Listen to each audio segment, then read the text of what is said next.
What's up, humans, and welcome to another Psicoactivo, Vizca Barça. My team won La Liga in Spain today, so I'm celebrating too. Okay, so for the second video of the day, I'd like to highlight the work of a fellow journalist because, as you guys know, I like to highlight work of people who help uh, YouTubers and content creators who do slightly longer form on YouTube help us do our job a little better because some people, for example, on Twitter, they do transcripts, other clip longer videos. And honestly, I try to go through everything I can. I am reading books. I am listening to other podcasts. I am going through sources. I'm doing phone calls. I do a lot of stuff, different stuff. I plan for interviews. I do the interviews. So my bandwidth is limited. So I do rely on these people that do fantastic work, and I love to highlight what they do. I've talked about many here, but one that I really like his transcripts because we kind of think alike in terms of journalistic ideas. What could be a good topic to cover from one of these larger media contents is Mr. David Haith, who is based in California. He did a transcript of a major event that took place earlier this year, which is called the Archives of the Impossible. I have already interviewed the creator of these archives, who is philosophy professor at Rice University, Dr. Jeffrey Kripal. I'm going to leave a link in the description for our interview. In the archives of this year, which is the third time they get together, there were a bunch of different presenters. One of them was Dr. Garry Nolan, and he gave like a 50-minute presentation. He talked about the overall biology of what he's studying, but there was a topic that caught Mr. David Haith's attention. And I think it's okay to cover it because it's a really important and interesting aspect to ponder because similar to what's been happening with, for example, the Ecosystemic Futures podcast, Dr. Anna Brady Estevez, Dr. Hal Puthoff, Dr. Eric Davis, Dr. Jacques Vallée, Dr. Garry Nolan is also being more open about what he's doing. And I really appreciate that from him. So this is what Mr. David Haith identified on Dr. Garry Nolan's presentation. It has to do with the questions needing to be posed over interaction with NHI, according to Dr. Garry Nolan. He says, and I quote, "Can you patent technology you stole from an alien? Or can you kill an alien and go to jail for it?" He said, and I quote, "The patent law says you can't patent something that somebody else already invented." Well, they're not somebody else by human law. But the reason it's important is because maybe a lot of stuff that people did patent from reverse engineered stuff is invalid. He continues. So if you're Lockheed and you patented something that somebody in the future says is not appropriate because you stole it, you basically were Jack and the Beanstalk, and you took the magic beans, and the giant is not too happy about it. But Garry added that a lawyer had argued, well, it's only important if you were going to sue. On the murder of an alien, question Garry asked, what law is there that covers you? You get away scot-free. He said, these are the kind of questions needing to be posed up front before it ends up becoming a problem. Certainly, it would be considered unethical, he said, adding which was why he's publicly stated that if EMP devices are to be used, I don't want to be anywhere near it, and I don't think that it would be right. I think this is a really important aspect of the conversation overall. I'm going to show you something else that I think you guys should also see, which is the clip that Mr. David Haith timestamped, just so you see what he said.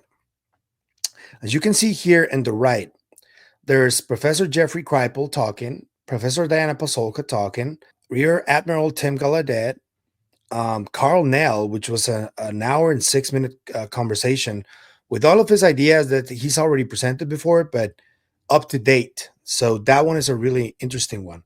Then there's Wes Waters, Kevin Knuth, a Q&A with Kevin Knuth. Then there was Peter Skafish, and there were a bunch more.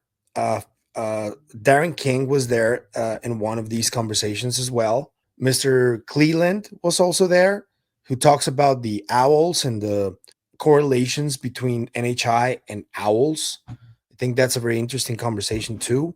I'm going to leave link in the description for everything, but we're going to highlight this from Dr. Garry Nolan. So here it is. So can you patent, this is just a thought thing, can you patent technology that you stole from an alien?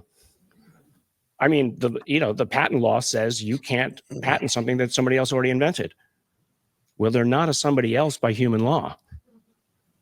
So it was actually one of the most successful Twitter threads I ever had, because then all these lawyers came in from totally outside and said, well, here's the way you can get around it. Which I thought was funny. It was good, but it engaged them because it was an interesting problem. So it turns out that, human law doesn't apply. But the reason why it's important is because maybe a lot of stuff that people did patent from reverse engineered stuff is invalid. So if you're Lockheed and you've patented something that somebody in the future says is not appropriate because you stole it, you basically were, Jack and the Beanstalk, and you took the magic beans, and the giant's not too happy about it. I mean, the problem is that, and this is one of the things that I saw one of the lawyers say, who says, well, it's only important if they're going to sue.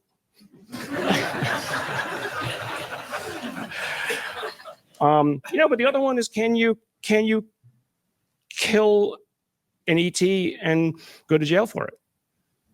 What law is there that covers you? You get away scot-free. So I guess he's right about this part of the world, but let's just assume that there is some kind of advanced civilization. And in 1947, when the Roswell event took place, humans did experiment on these bodies, and they did kill some of these NHI. And, well, it depends on the type of laws this other civilization has as it pertains to their own people. It works here too. I mean, whenever an American citizen does something illegal in a different country, or sometimes also against a different nationality, I'm sure there are laws that apply against them too. It does depend on the place or geolocation, but those laws only apply for human beings. We don't know what set of laws they have, or if they do have sets of laws. We don't know if these NHI even understand what laws are. Maybe they have something entirely different that we don't understand. And whatever we do here is extremely primitive for them. That could be the case too. So, and also, and if you go to the darker side of the conversation, I mean, it's been in science fiction forever. If these NHI have this attitude of being a colonizer because they feel superior to us, we don't really have a say in whatever happens or whatever they decide to do, because some of our species kill some of their species. So there would be potentially a sort of conflict if these NHI were sort of colonizers. We don't know if human consciousness is the same as these beings' consciousness, and we don't know if they evolve or they consider evolution of consciousness, leaving violence aside and progressing in a proactive way and positive and all that. We don't know that. We don't know their philosophy. We don't know their idiosyncrasies. We don't know their morals. We don't know if even they have morals. So that's partly speculation too. And I don't think that lawyers can actually say, well, if they don't want to sue, it's okay. Why would you assume an alien wants to sue you? Maybe they take a different type of retribution and you don't even know about it. And if they're way more advanced than us, I mean, we can't do anything. So, yeah, I mean, it's fun to think about it. And yeah, I guess if you look at it from the law of humans, it does apply, but we don't know. So these are the kinds of questions that you want to have posed up front before it ends up becoming a problem. And certainly it would be considered unethical, I think. Which is why I've publicly stated that if EMP devices are to be used, I don't want to be anywhere near it. I don't think that would be right. And this is part of what Dr. Nolan has been saying and doing alongside the people at Skywatcher, because they're allegedly trying to engage with the phenomenon with these different shapes of craft or objects or whatever they are. And they made it clear that they won't engage with them kinetically or violently in any form or shape. And I think that's potentially the best approach you can have. The problem is that if all of this is true, something stupid that humans did may have already happened either in the 40s or in the 50s or in the 60s. And if, the rumor that states that agreements were made at a certain point, if that happened as well, what's that about? What was the arrangement? So yeah, it's wild speculation at this point. But yeah, I agree with Dr. Nolan. It's completely unethical to unalive an NHI for us, because we don't know how they think or see the universe or the outlook. Nothing. But I think this was an important point to raise from Mr. David Haith. Thank you, Mr. Haith, for your work, for your transcripts, for your wits to identify good stories. I think we think alike quite a bit. You've also come back to me and told me that you identified the same things of stuff that I watch. So thank you for your support and your work and your collaboration. Okay, so let me know what you think about Dr. Nolan's statements about this. What do you think should happen if a human unalives an NHI, or with the crash retrievals, or if humans experiment with NHI bodies? That doesn't seem ethical to us, but what do you think about the whole concept? Let me know in the comments section. I'll be reading everything. Thank you for your support. If you like the content you see, I'm going to ask you to like, share, comment, subscribe, hit the bell icon so you can get notified when a new video drops. If you want to support the channel in any other way, I'm going to leave a few links in the description. Take your pick. You can also become a member, or you can also support us on KGRA. Anything you choose to do is always appreciated. So thank you for the support. And that's it for me today on this video, but I'll see you guys in the next one. Remember, stay curious and inquisitive. Always. Bye.